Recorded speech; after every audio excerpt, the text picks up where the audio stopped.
আসসালামু আলাইকুম গাইস। আজকে একটা ভিডিও বানাইতে যাই নিজের কাছে খুবই খারাপ লাগে। নিজের মনের অজান্তে কেঁদে দিয়েছি, নিজেও বুঝতে পারতেছি না।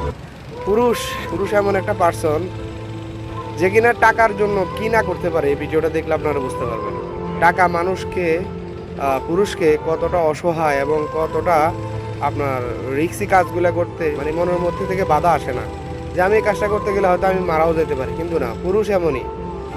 পুরুষ কোনো টাকার জন্য, ফ্যামিলিকে সুখে রাখার জন্য কোনো কাজে না করে না। এটাই পুরুষের জীবন।